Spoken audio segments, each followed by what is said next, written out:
Hi hello.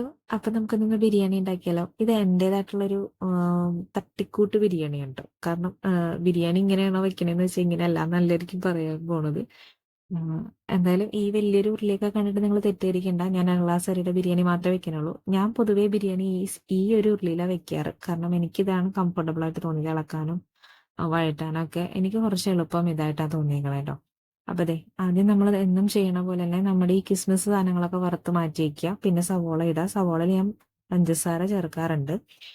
അത് നന്നായിട്ട് മുരിഞ്ഞ് കിട്ടാൻ വേണ്ടിയിട്ടാണ്. നിങ്ങളൊക്കെ ഇങ്ങനെ ചെയ്യണവരാണെന്ന് വിചാരിക്കുന്നു. ചെയ്യാത്തവരാണെങ്കിൽ അവർ അറിഞ്ഞിരിക്കാൻ വേണ്ടി പറഞ്ഞതാണ് കേട്ടോ. അപ്പൊ ദേ അത് കഴിഞ്ഞ് നമ്മൾ സ്പൈസസ് ആഡ് ചെയ്തിട്ടുണ്ട്.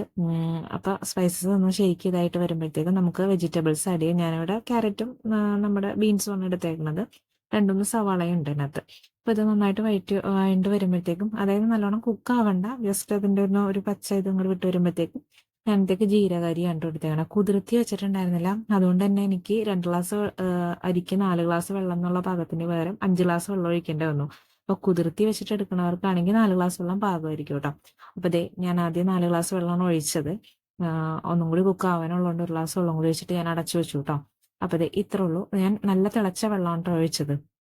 അത് കഴിഞ്ഞ് ഉപ്പിട്ട് കൊടുത്തു. നന്നായിട്ട് ഇളക്കി യോജിപ്പിച്ചിട്ട് ഞാൻ മൂടി വെച്ചു. അപ്പൊ ഇത്രേ ഉള്ളൂ കേട്ടോ എൻ്റെ ബിരിയാണിയുടെയൊക്കെ ഒരു ഇത് ഇത്രേ ഉള്ളൂ. ഇതുപോലെ നല്ലോണം വിട്ട് വിട്ട് കിട്ടിയിട്ടോ. ഞാൻ നാരങ്ങ നീര് ഒഴിക്കണമെങ്കിൽ നിങ്ങൾക്ക് ഒഴിക്കട്ടെ. എൻ്റെ കയ്യിൽ ഇല്ലാത്തതുകൊണ്ട് ഞാൻ ഒഴിച്ചില്ല. പക്ഷെ എൻ്റെ അരിയുടെ വേവ് പാകത്തിന് എനിക്ക് കിട്ടിയിരുന്നു. അതാണ് ഈ ഉരുളിയിൽ വെക്കുമ്പോൾ ഒരു ഗുണം എന്ന് പറയുന്നത്. എനിക്ക് വെള്ളത്തിന്റെ അളവാണ് കുറച്ച് പ്രശ്നമായിട്ട് വരാറ് സാധാരണ. അതെ ഇത് ഇത്രേ ഉള്ളൂ കേട്ടോ. എൻ്റെ ബിരിയാണി ഇത്രേ ഉള്ളൂ. ഇങ്ങനത്തെ നമ്മൾ വറുത്ത് വെച്ചേക്കണതൊക്കെ കൂടെ ആഡ് ചെയ്ത് ഞാൻ കുറച്ചു നേരം കൂടി മൂടി വെച്ചു. അതിനുശേഷം ഞങ്ങള് സെർവ് ചെയ്തു കേട്ടോ. അപ്പൊ ഇത്രേ ഉള്ളൂ എൻ്റെ ബിരിയാണി. അപ്പൊ ഇതുപോലെ തട്ടിക്കൂട്ട് ബിരിയാണികൾ ഉണ്ടാക്കുന്ന ആരെങ്കിലും ഉണ്ടെങ്കിൽ ഒരു ഹായ് അയച്ചേക്കേ. അപ്പൊ ടാറ്റ.